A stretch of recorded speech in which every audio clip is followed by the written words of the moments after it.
Robert Kennedy Jr., the Jeffrey Dahmer of the animal kingdom, has horrified his family almost as much as Jeffrey Dahmer horrified his family by endorsing the most horrifying Republican presidential nominee in history, the only president who was more of a criminal in the White House than Richard Nixon, who Robert Kennedy Jr.'s father tried to keep out of the presidency by running against him until Bobby Kennedy was assassinated, which instantly, and it seemed permanently, created a beatific glow around the name Robert Kennedy, a name which his son has now fully disgraced. Robert Kennedy Jr.'s younger sister, Kerry Kennedy, said, quote, "I'm outraged and disgusted by my brother's gaudy and obscene embrace of Donald Trump and his flagrant and inexplicable effort to desecrate and trample and set fire to my father's memory."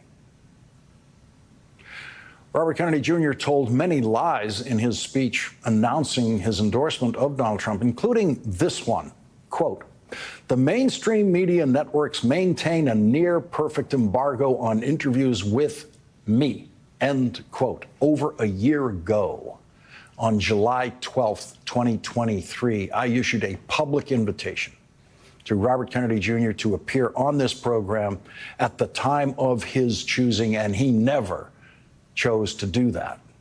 If he does show up, I'll make it easy on him by giving him the first question ahead of time. I'll give it to him right now. It's a new question that I didn't have until I read an article by Kurt Anderson published in The Atlantic this weekend, in which Kurt Anderson describes buying cocaine from his college classmate, Bobby Kennedy, when they were both freshmen at Harvard College in 1972.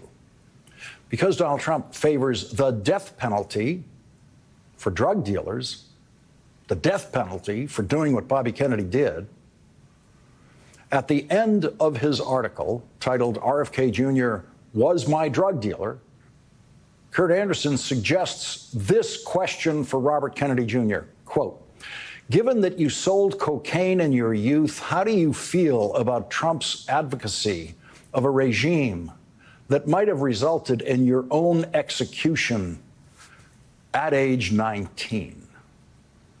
Of course, Donald Trump does not advocate the death penalty for violations of the Espionage Act or any of the other crimes he's been accused of and for which he is awaiting trial, which we will get to in a moment with Andrew Weissman and Neil Katyal.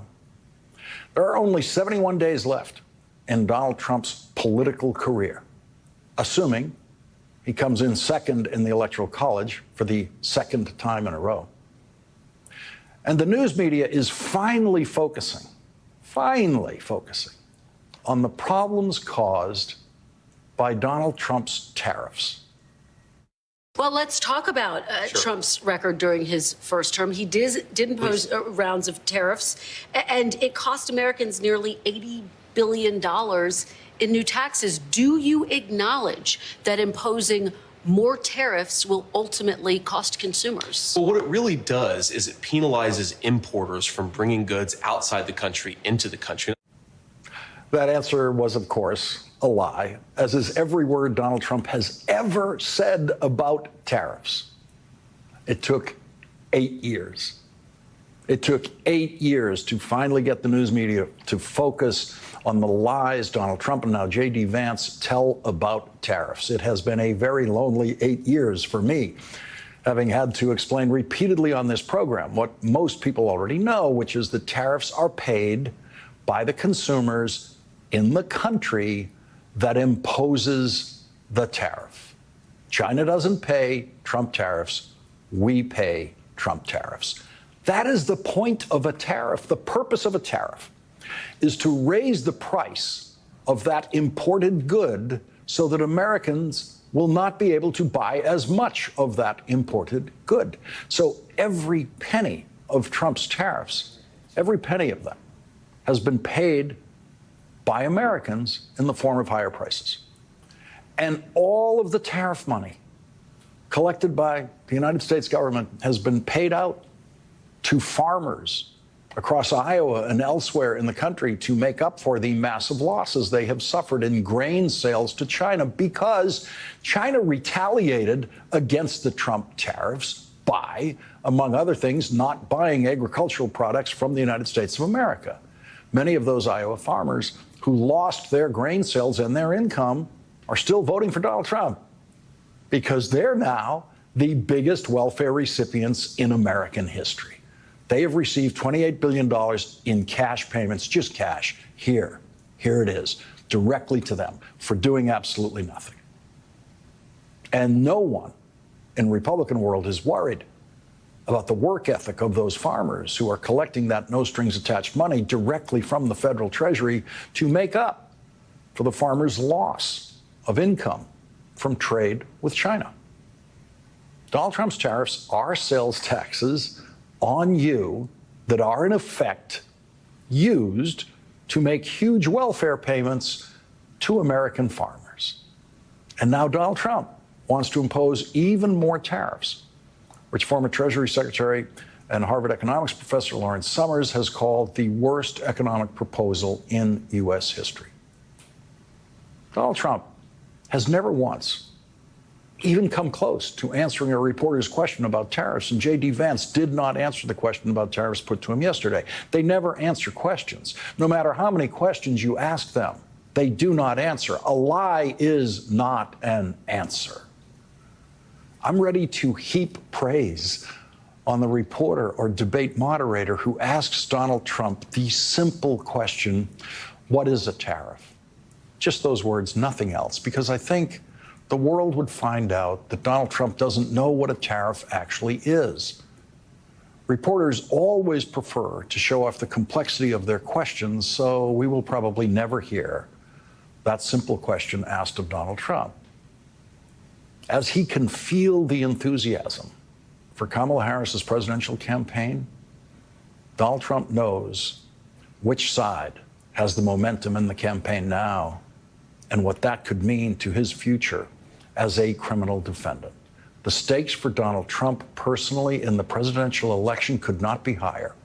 The Electoral College will either hand him the White House or keep him on track to spend the rest of his life as defendant Trump. 78-year-old criminal and civil defendant Donald Trump will be able to crush the criminal proceedings against him if he wins the Electoral College. But if he doesn't, his life as a criminal defendant will proceed in a federal case in Washington, D.C., and he will be sentenced in a criminal case in New York City, where he has already been convicted. He will eventually go to trial in Georgia, facing criminal charges there, and Special Prosecutor Jack Smith has appealed to the 11th Circuit Court of Appeals to put the criminal case against Donald Trump for violations of the Espionage Act and the illegal possession of classified documents back on track, on its way to trial. In an appeal of a dismissal ruling by Donald Trump's favorite judge, Aileen Connon, who Donald Trump appointed to the federal court, Jack Smith insisted that it is indeed constitutional for the Attorney General to appoint a special counsel. Judge Connon dismissed the case by declaring the appointment of special counsel Jack Smith unconstitutional. Jack Smith's brief to the Court of Appeals filed today says the Attorney General validly appointed the special counsel, who is also properly funded. In ruling otherwise, the district court deviated from binding Supreme Court precedent, misconstrued the statutes that authorized the special counsel's appointment, and took inadequate account of the long-standing history of Attorney General appointments of special counsel. Jack Smith's brief cites the appointment of a special counsel for the treason prosecution of Confederate General Jefferson Davis and John Surratt, the man who aided and abetted the assassination of President Abraham Lincoln in 1865. Jack Smith did not ask the appeals court to remove Judge Connon from the case, but the 11th Circuit Court of Appeals could decide to do so. If the 11th Circuit reverses Judge Cannon's decision, it would be the third time they have reversed major rulings by Judge Connon, and we will discover if 3 strikes means Judge Connon is out. Trump's criminal defense lawyers now have 30 days to respond to Jack Smith's brief. Written filings in the appeal will be complete by mid-October. Oral arguments in the case will probably be scheduled after the election. And by that time, if Kamala Harris wins the presidency 71 days from now, then Donald Trump will know that he will indeed spend the rest of his life as defendant Trump in trial courts and appeals courts.